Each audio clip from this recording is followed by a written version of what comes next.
Fala galera, tudo bem? No Papo Democrático de hoje a gente vai conversar com os artistas da peça O Mais Íntimo de Nós.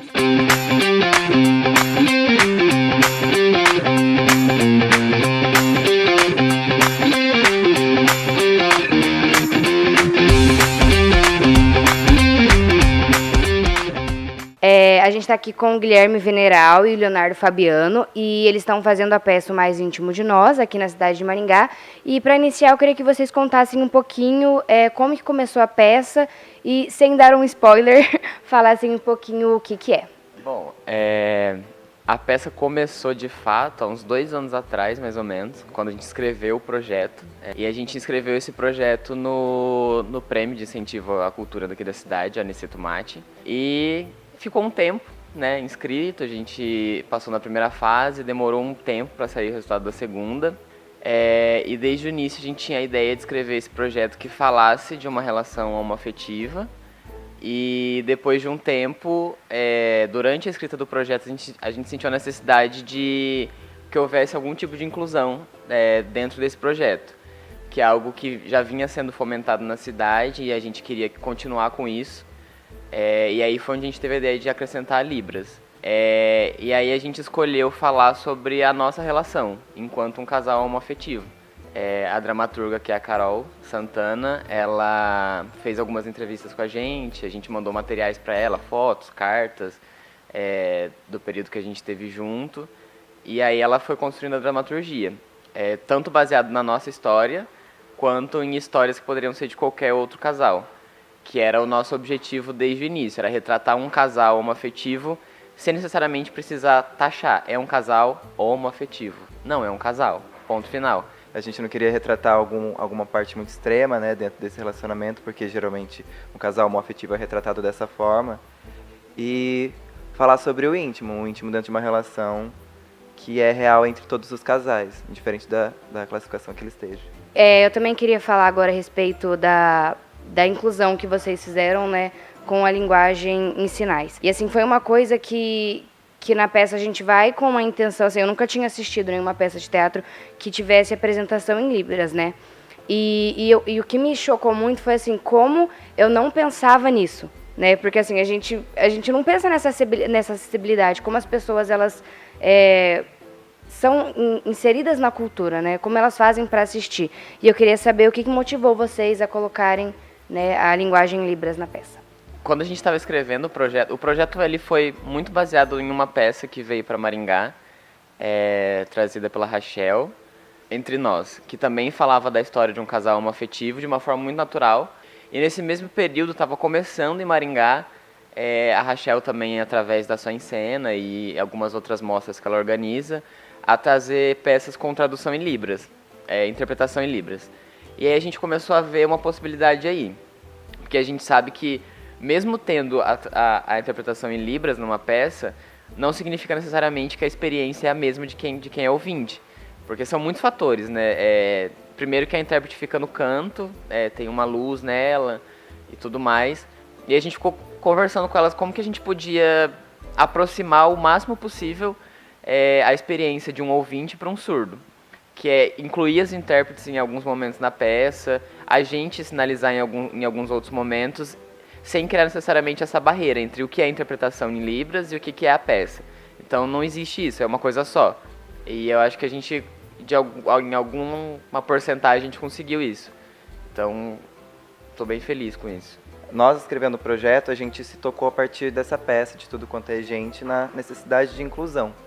E hoje, quando a gente apresenta a peça, a gente comunica no final que é interessante para quem é ouvinte, no caso nós, que possa assistir e poder perceber outras possibilidades, para que essas pessoas, nós ouvintes, podemos perceber que existe outras pessoas, né? Existe a comunidade surda, e para pelo menos a gente entender que eles estão aí, eles precisam ser representados de alguma forma. E assim, a escolha dos temas que vocês apresentam na peça, eles são, assim, acredito que essenciais para o cenário que a gente está vivendo atualmente, né? E como que está sendo a resposta do público a respeito da apresentação de vocês? Eu tenho recebido algumas respostas bem emotivas, no sentido de as pessoas terem assistido e refletirem sobre essa peça nesse nosso momento. Porque resistir tem sido mais do que necessário, principalmente nas nossas políticas atuais. As respostas têm sido bem nesse sentido, de como é impactante falar disso agora, e como que é sensível também a gente colocar a nossa história para poder entrar em discussão nesse nosso momento. A gente realizou uma ação antes da estreia da peça, que era fotografar alguns outros casais que não a gente. E esses casais têm ido assistir, eles sempre levam amigos e amigas e sempre vêm no final muito gratos pela peça. E ouvir um obrigado no final da peça vai muito além do parabéns, né? Parabéns, a peça é incrível, ou vocês estavam... Então, um obrigado acho que está sendo muito mais valioso e cada vez faz a peça valer mais a pena. Eu estou aqui, então, com o programa de vocês, né? E eu queria que vocês explicassem um pouquinho a respeito da direção do teatro, o roteiro e essa arte quem fez, que eu achei linda, gente. A gente mostra depois de pertinho. Bom, a arte, os desenhos todos, tanto os que estão no programa quanto os que estão na divulgação principal, aquele pôster, são da Mariane Bianconi. E a arte gráfica, o design todo é do Sidney Puziol. A direção da peça é do André Anelli, com o elenco eu e o Guilherme. O texto é da Carol Santana. E aí tem o figurino que é da Sherida, a cenografia também é minha. Acho que é mais ou menos isso, a ficha técnica, que também está no programa. E a gente pediu para a Mari, né, que ela colocasse, a gente mandou para ela, assim como a gente mandou para a Carol para fazer o texto, a gente mandou para a Mari, que é quem fez os desenhos, coisas nossas. Então, fotos que a gente achava importante, músicas, e a gente pediu que ela ficasse livre para desenhar o que ela achava que transparecia tanto nós quanto a nossa relação. E aí ela nos entregou alguns desenhos, e é isso aí que vocês estão vendo.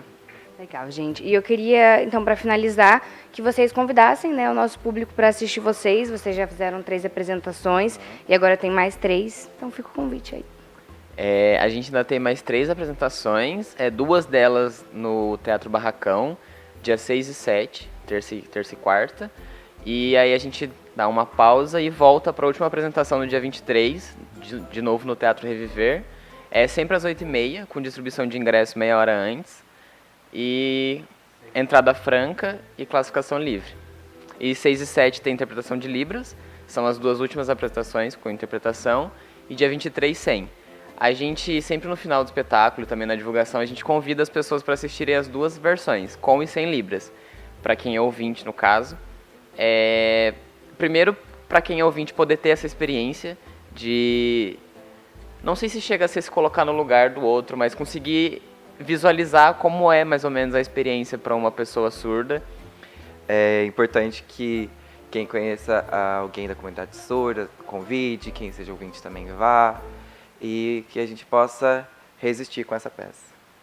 Certo. Muito obrigada, meninos, por participar com a gente.